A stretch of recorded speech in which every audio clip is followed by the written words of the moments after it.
Hey, it's Tim. And it's Amy from GoWithLess. We're glad you're here. In this week's video, we're sharing 2 big lies we tell ourselves. We hope you watch the whole video. In 2015, Amy and I retired in our late 40s, and in January of 2020, we sold our home and became full-time nomads. Every Wednesday, here on our channel, we're talking about our nomadic fire life. We hope you'll give today's video a thumbs up. Subscribe over here for those Wednesday videos, and let's get talking about lie number 1. Lie number 1 is, we can't afford that. Now, this lesson really hit home several years ago when our teenage son at the time, we were just having a family chat and just casually said, we can't afford that. And our son very wisely said, it's not that you can't afford it, it's that you choose not to pay for it. And I said, you know what, you're 100% right. And I think that conversation stuck with me from then on. And I think what we're really big about is spend lavishly on things that we care about, and on things that we don't, we can't afford it. Yeah, and we're not walking away from this phraseology, by the way. Both this lie and the other one that we tell, we think they're kind of like psychological tricks that work for us in moving our spendthrifty ways forward. So one of the things that we really like to spend money on, if you watch our monthly spending videos, is dining. And so that's a place where we really splurge. Last month we had a $150 meal. We regularly spend a lot of money on we food. Loved it. And we love it. Loved and so it. some place where we don't splurge is on our clothing. I think we're both wearing clothes that we've acquired from Goodwill. The shirt's for you, Alex, by the way. And so it's just something, it's about spending with your values. And so, again, this phrase is something we will continue to use. And here's the inside scoop. It's not just money that we're really careful about. It's our points and miles from our credit cards and things like that. It's gift cards that we may receive. So this goes kind of deep, where we are very, very careful with everything that we spend. We're mindful. And I'm going to get into a little bit of the award travel. So we have a lot of free night certificates because of all these credit cards. So we might get, 4 nights at a IHG property a year, plus 4, 5, 6 nights. And often we'll go to a Kimpton hotel. Kimptons are beautiful, boutique-y luxury hotels. And every time we're in one, we say, we should really just stay at Kimptons. We love this so much. So we love it. We appreciate it. But really, when it's time to book, we don't book it because it is significantly expensive. And then another thing, one of our friends who is he writes full-time about award travel, he says, I never leave the U.S. unless it is in business or first class. Now, Tim and I, when we're booking our travel, we always look at the business and first class whenever we're leaving the country. And who wouldn't want a lie flat bed on a long haul flight? But the reality is, on the flights that we are pricing, that the business class ticket is 3, 4, 5 times the economy ticket. So Tim and I, so actually, we would love it. So the idea is that we love the luxury. If you had unlimited money, we would spend on all these things. We had a business class ticket booked from Madrid back to the States in 2020, in the middle of COVID, that we had paid for, that we were excited to use. But it was a good value. It was a great value. It was a very, very good value. It was a very good value. And normally they aren't, what we're looking at. Yeah, I know that our friends find great deals. We have not been finding that on our routes. So, okay, so then also, even with gift cards, when I was working, we would get regularly, $20 Starbucks cards. And I had $150 loaded to Starbucks because the drinks were so expensive, I couldn't even spend it on a gift card. So I had that money sitting around for years. Finally, I've just said, you know what, use it or lose it. It's just devaluing. And that is kind of the point with the points and miles of things, is that this stuff is devaluing, but still, I think it's just hardwired. We definitely can't afford Starbucks. We definitely can't afford Starbucks, even for free. Even for free.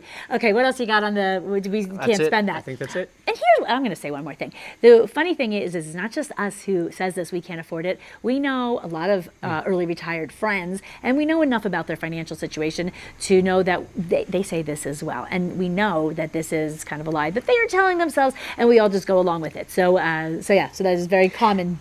There's also this great phrase that Paula Pant puts out there, in that you can afford anything, you just can't afford everything. And so we kind of resonate with this as well. So if we really want to focus on something and spend money there, we can spend money there, but we can't afford everything. That's right. Okay, we're going to go on to lie number 2. Lie number 2 is, we don't have time for that. Now, this is a big one. All of us have 24 hours. And another funny thing we hear from our early retired friends, and us all the time is, how did I ever have time for a job? Now, that is not the lie, because that is the truth. But the lie is, I don't have time for that. And we are given only 24 hours a day. And what we do with that is very personal. Yeah, so Amy's spending a lot of time learning Spanish, and I will say, I just don't have time to figure out this Spanish thing, and that's obviously not the truth. If I really wanted to focus on trying to learn Spanish, I think it would be time not well spent, because my brain just doesn't seem to work that way. But nonetheless, if I really wanted to focus on it, I could spend a few hours a day trying to figure out how to speak Spanish. Amy's actually putting in the effort, and actually, and it's working. It is working. It's working. Now, we had a comment on one of our videos a week or two ago. It was a lovely comment, not like a trolly mean comment. And it said, in kindness, hey, if you guys responded to all of your YouTube comments, I bet that your channel would grow. And that was not bad advice, but the reality is I'm spending more than 20 hours a week on our GoWithLess Facebook group, social media, the YouTube videos, and that's about all I'm going to be dedicating to this part of our life, because in fact I have other things that we need to do, so social plans and activities and travel plans and travel days and Zoom calls with my friends and family and all that kind of stuff, and time with you. And organizing our life and travel planning. Yes, we have a very busy schedule. So we're very busy with the things in our life, and there's plenty of times when we don't have time for that. But it's just, again, it's about prioritization. So we think both of these things are really about prioritizing our spending, prioritizing our time. And again, we're going to say this stuff. We're not walking away from these phrases. And I want to get back to that YouTube comment that I was just talking about. So the reality is, I would love to be able to respond to all of those comments. And I was doing a really good job for almost the first 3 years of our channel. Unfortunately, I did not see that the responding to comments did correlate with our growth, because again, I spent a lot of time doing that for 3 years, and our channel growth kind of stopped like a year and a half ago.